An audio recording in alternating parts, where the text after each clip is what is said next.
আজকের ভিডিওটি টোটালি একটু আলাদা। এই যে বক্সটা দেখতে পাচ্ছেন, এটা হচ্ছে পুরোটাই হাতির দাঁতের তৈরি। উপরের যে খাঁজ কাটা নকশাটা দেখতে পাচ্ছেন, সেটা পুরোটাই মেটালের। এটার বয়স প্রায় 1 থেকে 150 বছর বা তারও বেশি হতে পারে আনুমানিক। এটা একটা জুয়েলারি বক্স। এমনও হতে পারে এটাতে ঘড়িও রাখা হতো সেই সময়।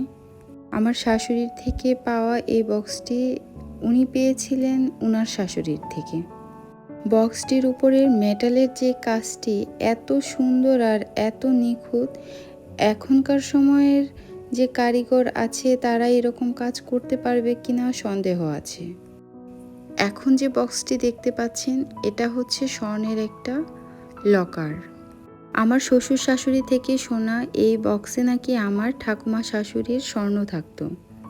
এখনকার বাজারে স্বর্ণের যে দাম, এই বক্স ভর্তি স্বর্ণ সেটা তো একটা বিলাসিতা, আর দিবা স্বপ্নের মতোই। এটাও কিন্তু অনেক পুরনো, বলা চলে প্রায় 1 থেকে 150 বছরের পুরনো, বা তারও বেশি হতে পারে। এই বক্সের অনেক অনেক গল্পের মধ্যে আমার শোনা একটি গল্প হচ্ছে, আমার ঠাকুমা শাশুড়ির অনেক অনেক স্বর্ণ যখন এই বক্সে ছিল, তখন ওনাকে নাকি ডাকাতে ধরেছিল, এবং এই বক্সের অর্ধেকটা স্বর্ণ মনে হয় ডাকাতদের ভাগেই গিয়েছিল, এবং সেজন্য ওনাকে আঘাতও পেতে হয়েছিল। তারপর শেষমেশ সবটা স্বর্ণ হয়তো বা রক্ষাও করতে উনি পারেননি। আচ্ছা, সে যাই হোক, মজার ব্যাপার হচ্ছে এই বক্সটাই আছে, বক্সের ভেতর থাকা সেই স্বর্ণ আমরা আর একটাও পাইনি উত্তরাধিকারী সূত্রে। কেমন হলো ভিডিওটি পুরোটা জানাবেন।